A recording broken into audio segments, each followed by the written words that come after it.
नमस्कार दोस्तों, break exam में आप सभी का स्वागत है। आज की वीडियो में हम पॉलिटी का एक बहुत ही महत्वपूर्ण टॉपिक प्रधानमंत्री और केंद्रीय मंत्रिपरिषद चर्चा करने वाले हैं। और यहाँ से जो आपके परीक्षाओं में प्रश्न पूछे जाते हैं उसकी पहले हम थ्योरी कवर करेंगे, उसके बाद महत्वपूर्ण MCQ क्वेश्चन जहाँ से आपके परीक्षाओं में पूछे गए हैं वो भी कवर करेंगे। तो वीडियो शुरू करते हैं। सबसे पहले यदि आप नए हैं तो हमारे चैनल को लाइक और सब्सक्राइब जरूर कर लीजिए, जिससे आपको आने वाले वीडियोज़ की भी नोटिफिकेशन मिलती रहे। तो चलिए देख लेते हैं। भारतीय संविधान के अनुच्छेद 75 में उल्लेख है कि प्रधानमंत्री वह होता है जिसे राष्ट्रपति द्वारा नियुक्त किया जाता है। यह पॉइंट नोट किया जाए, क्योंकि हमेशा हमें इस प्रश्न पर एग्जामिनर फंसाता है कि प्रधानमंत्री को नियुक्त किया जाता है या फिर निर्वाचित किया जाता है। तो याद रखिएगा, प्रधानमंत्री को नियुक्त किया जाता है, जो कि राष्ट्रपति द्वारा किया जाता है। उसके बाद उसके चुनाव या नियुक्ति के लिए कोई विशिष्ट प्रक्रिया नहीं है। तो हमारे संविधान में प्रधानमंत्री की जो नियुक्ति होती है उसके बारे में कोई भी स्पष्ट प्रक्रिया नहीं उल्लेख की गई है। अगला है अनुच्छेद 74(1) में कहा गया है कि राष्ट्रपति को सहायता और सलाह देने के लिए एक मंत्रिपरिषद होगी जिसका मुखिया प्रधानमंत्री होगा। तो जो राष्ट्रपति को सलाह देने के लिए एक मंत्रिपरिषद होगी उसका मुखिया प्रधानमंत्री हमेशा होता है, क्योंकि प्रधानमंत्री भी उस केंद्रीय मंत्रिपरिषद का ही एक हिस्सा होता है। उसी प्रकार भारतीय संविधान स्वयं मंत्रिपरिषद को मान्यता देता है। तो इस प्रकार हम कह सकते हैं कि मंत्रिपरिषद का उल्लेख हमारे भारतीय संविधान में किया गया है। तो क्योंकि 74(1) में इस प्रकार का उल्लेख है। आगे देख लेते हैं, क्या भारत का प्रधानमंत्री निर्वाचित किया जाता है या फिर नियुक्त किया जाता है? तो इसका सही जवाब क्या होना चाहिए? नियुक्त किया जाता है। आइए देख लेते हैं।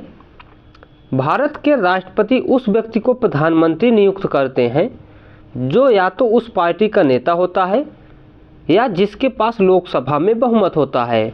लोकसभा में या तो उसके पास बहुमत हो या फिर वह उस पार्टी का नेता हो जिसको सबसे ज़्यादा वहाँ पर मत प्राप्त हुए हैं। उसके बाद या वह व्यक्ति जो अन्य राजनीतिक दलों का समर्थन प्राप्त करके लोकसभा का विश्वास जीतने में सक्षम है। या फिर बहुत सारी ऐसी राजनीतिक पार्टियां होती हैं जैसे कि आप, कांग्रेस और भी बहुत सारी होती हैं, जनता दल। तो इन सारी पार्टियां यदि एक साथ मिल जाएं तो भी अपने प्रधानमंत्री का चुनाव करवा सकती हैं या नियुक्ति करवा सकती हैं, क्योंकि यदि ये एक साथ मिल जाती हैं कभी कभी तो इनकी विपक्ष पार्टी से अधिक सांसद हो जाते हैं, जिस कारण से इनको बहुमत प्राप्त हो जाता है। अगला है इम्पोर्टेंट नोट क्या है, राष्ट्रपति अपने विवेक से प्रधानमंत्री की नियुक्ति भी कर सकता है, लेकिन तभी जब लोकसभा में किसी दल के पास स्पष्ट बहुमत ना हो। जब भी लोकसभा में दोनों बराबर का आंकड़ा आ जाता है, दोनों पार्टियों के बीच में सेम बराबर, कि इसके पास मान लो 10 सांसद हैं और इसके पास भी 10 सांसद हैं, तो यदि दोनों के पास बराबर सांसद हैं तो यहाँ राष्ट्रपति अपने विवेक से प्रधानमंत्री की नियुक्ति कर देता है। चलिए अगला देख लेते हैं, प्रधानमंत्री की शक्तियाँ और कार्य। भारत के प्रधानमंत्री विभिन्न कार्यों का पालन करके देश की सेवा करते हैं। उसके बाद वह निम्नलिखित दायित्वों का उत्तरदायित्व लेते हुए अपने कार्य को करता है। तो प्रधानमंत्री कौन कौन से ऐसे काम करता है वो देख लेते हैं। सबसे पहले कि प्रधानमंत्री देश का नेता होता है, क्योंकि यह जो निम्न सदन लोकसभा होता है वहाँ का यह नेता होता है। तो इस कारण से वहाँ पर जो सांसद चुने जाते हैं वो पूरे ऑल ओवर इंडिया से चुने जाते हैं और वहाँ पर उनका नेता प्रधानमंत्री जी होता है। तो इस कारण से वह देश का नेता होता है। भारत का प्रधानमंत्री भारत सरकार का प्रमुख होता है। पोर्टफोलियो आवंटन, प्रधानमंत्री के पास मंत्रियों का विभाग आवंटित करने का अधिकार है। तो प्रधानमंत्रियों के पास मंत्रियों को विभाग आवंटित करने का अधिकार है। उसके बाद कैबिनेट का अध्यक्ष, प्रधानमंत्री कैबिनेट का अध्यक्ष होता है और कैबिनेट की बैठकों की अध्यक्षता करता है।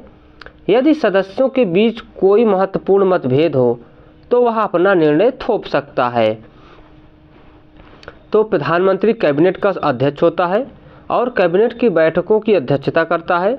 यदि सदस्यों के बीच कोई महत्वपूर्ण मतभेद हो तो वह अपना निर्णय भी थोप सकता है। उसके बाद देश का आधिकारिक प्रतिनिधि, तो देश का जो आधिकारिक प्रतिनिधि होता है वो भी मुख्य रूप से प्रधानमंत्री होता है। तो प्रधानमंत्री उच्च स्तरीय अंतर्राष्ट्रीय बैठकों के लिए देश का प्रतिनिधित्व करते हैं।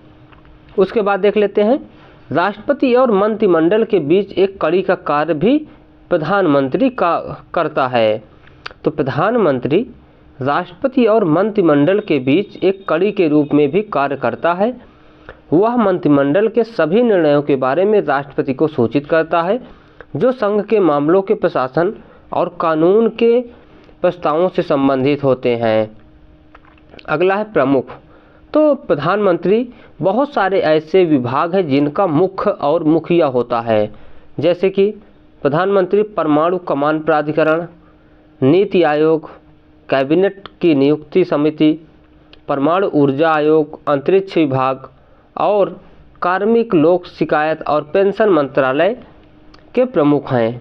तो प्रधानमंत्री यहाँ के प्रमुख बन जाते हैं। उसके बाद मुख्य सलाहकार, वह राष्ट्रपति के मुख्य सलाहकार के रूप में भी कार्य करता है। तो प्रधानमंत्री यदि ज़्यादा एक्टिव है, उसको राजनीतिक मामलों में ज़्यादा जानकारी है, तो वह राष्ट्रपति का मुख्य सलाहकार का भी रोल निभाता है। उसके बाद देख लेते हैं प्रधानमंत्री बनने के लिए कौन कौन पात्रताएं होती हैं।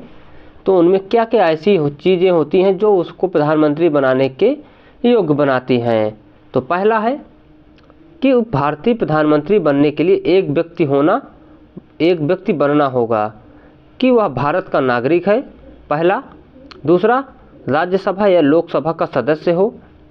उसके बाद यदि वह राज्यसभा का सदस्य है तो उसे 30 वर्ष की आयु पूरी करनी चाहिए, या यदि वह लोकसभा का सदस्य है तो उसकी आयु 25 वर्ष हो सकती है। तो यदि वह राज्यसभा का सदस्य है तो उसकी आयु लगभग 30 वर्ष होनी चाहिए, लेकिन यदि वह लोकसभा का सदस्य है तो उसकी आयु मात्र 25 वर्ष हो सकती है। अगला है कुछ महत्वपूर्ण प्रधानमंत्रियों की सूची है। ये काफ़ी ज़्यादा फेमस प्रधानमंत्री हैं जिनके बारे में अक्सर आपके परीक्षाओं में प्रश्न पूछे जाते हैं। पहला है सबसे लंबे समय तक सेवा करने वाले प्रधानमंत्री कौन थे। तो पंडित जवाहरलाल नेहरू 1947 से 1968 के बीच। उसके बाद देख लेते हैं दूसरे सबसे लंबे समय तक सेवा करने वाले प्रधानमंत्री कौन। तो इसका सही जवाब है इंदिरा गांधी। तो दूसरे सबसे लंबे समय तक प्रधानमंत्री का दायित्व संभालने वाले इंदिरा गांधी प्रधानमंत्री थी। अगला है 2 बार कार्यवाहक प्रधानमंत्री कौन बने हैं। तो गुलजारी लाल नंदा जी 2 बार कार्यवाहक प्रधानमंत्री बन चुके हैं।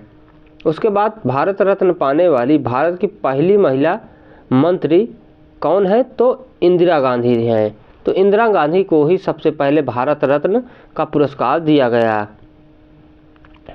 उसके बाद देख लेते हैं भारत के पहले गैर कांग्रेसी प्रधानमंत्री कौन थे।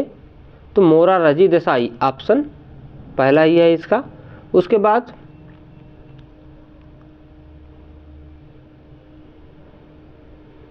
सबसे युवा भारतीय प्रधानमंत्री। तो सबसे युवा भारतीय प्रधानमंत्री कौन है। राजीव गांधी। उसके बाद देख लेते हैं दक्षिण भारत के प्रथम प्रधानमंत्री। तो दक्षिण भारत के प्रथम प्रधानमंत्री पीवी नरसिम्हा राव हैं। उसके बाद देख लेते हैं भारत के पहले प्रधानमंत्री जो राज्यसभा के सदस्य थे। तो इंदिरा गांधी, याद रखिएगा इंदिरा गांधी राज्यसभा के सदस्य थी। उसके बाद मंत्रिपरिषद के बारे में देख लेते हैं। भारतीय संविधान के 2 अनुच्छेद 74 और अनुच्छेद 75 मंत्रिपरिषद से संबंधित हैं। अनुच्छेद 74 में उल्लेख है कि परिषद का नेतृत्व भारत के प्रधानमंत्री करेंगे और राष्ट्रपति को सहायता और सलाह देंगे। तो अनुच्छेद 74 में उल्लेख है कि परिषद का नेतृत्व भारत के जहाँ करेंगे प्रधानमंत्री करेंगे, और राष्ट्रपति को सलाह एवं सहायता भी राष्ट्रपति जी देंगे। उसके बाद वहीं अनुच्छेद 75 में निम्नलिखित बातों का उल्लेख है। तो अनुच्छेद 75 में निम्नलिखित बातों का उल्लेख है, वो कौन कौन है? इनकी नियुक्ति प्रधानमंत्री की सलाह पर राष्ट्रपति द्वारा की जाती है। वे भारत के प्रधानमंत्री के साथ निचले सदन यानी कि लोकसभा की कुल ताकत का 15% बनाते हैं। तो याद रखिएगा, जो हम सांसद सारे लोगों को चुनते हैं, उन सांसदों का मात्र कैबिनेट में 15% हिस्सा होता है। उसके बाद 91वें संविधान संशोधन अधिनियम में मंत्री की अयोग्यता का प्रावधान किया गया है, जबकि वह संसद के सदस्य के रूप में अयोग्य हो जाता है। आइए अगला देख लेते हैं। यदि कोई मंत्री लगातार 6 महीने तक संसद के किसी भी सदन का सदस्य नहीं रहता तो उसका अस्तित्व समाप्त हो जाता है। उसके बाद मंत्रिपरिषद के वेतन और भत्ते का निर्णय संसद करती है। तो मंत्रिपरिषद का जो भत्ता होता है, वेतन होता है, उसका निर्णय संसद करती है। उसके बाद मंत्रिपरिषद द्वारा दी गई सलाह राष्ट्रपति के लिए बाध्यकारी। तो क्या बाध्यकारी है मंत्रिपरिषद द्वारा दी गई सलाह? तो जी हाँ, इसका सही जवाब है बाध्यकारी।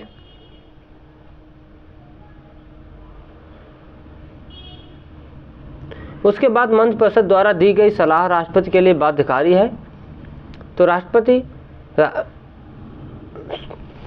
राष्ट्रपति के लिए बाध्यकारी है और यह प्रावधान 42वें संविधान संशोधन अधिनियम 1976 और 44वें संविधान संशोधन अधिनियम 1978 द्वारा पेश किया गया था।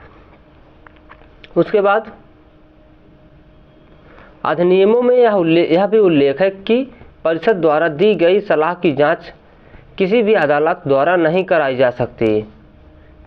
उसके बाद देख लेते हैं मंत्रियों के प्रकार। तो मंत्रियों के प्रकार, मंत्री 4 प्रकार के होते हैं। पहला, कैबिनेट मंत्री, वह उपस्थित होते हैं और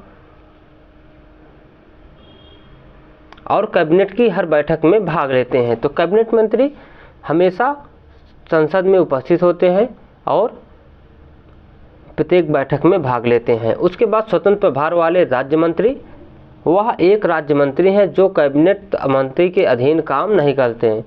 तो राज्य मंत्री एक ऐसे मंत्री हैं जो कैबिनेट की सलाह के आधार पर काम नहीं करते।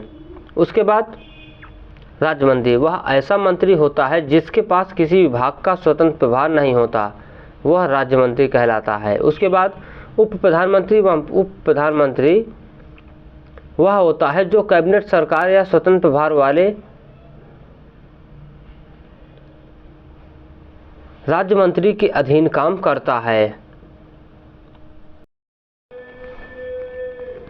चलिए पहला प्रश्न देख लेते हैं। किस प्रधानमंत्री ने एक बार पद से हटने के पश्चात दोबारा पद संभाला था? तो इसका सही जवाब क्या है? एक बार पद से हटने के बाद दोबारा पद संभाला था इंदिरा गांधी। याद रखिएगा, इंदिरा गांधी 2 बार प्रधानमंत्री नियुक्त की गई हैं। उसके बाद देख लेते हैं अगला प्रश्न। किस दल ने 2 वर्ष के समय में 2 प्रधानमंत्री दिए? तो किस दल ने 2 वर्ष के समय में 2 प्रधानमंत्री दिए? तो इसका सही जवाब है जनता पार्टी। ऑप्शन डी इसका सही जवाब है, जनता पार्टी। चलिए अगला प्रश्न देख लेते हैं। लगातार दूसरी बार प्रधानमंत्री पद पर आसीन होने वाले व्यक्ति कौन थे? तो कौन है लगातार दूसरी बार प्रधानमंत्री पद पर आसीन होने वाले व्यक्ति? इंदिरा गांधी भी हैं, अटल बिहारी वाजपेयी जी हैं, और इनमें से सभी हैं। तो लगभग प्रधानमंत्री पद के लिए लगातार दूसरी बार इनमें से सभी ने नियुक्त की, सभी बैठे। उसके बाद देख लेते हैं अगला प्रश्न। भारतीय संविधान के अनुसार तथ्यात्मक संप्रभुता निवास करती है? तो इसका सही जवाब है जनता में।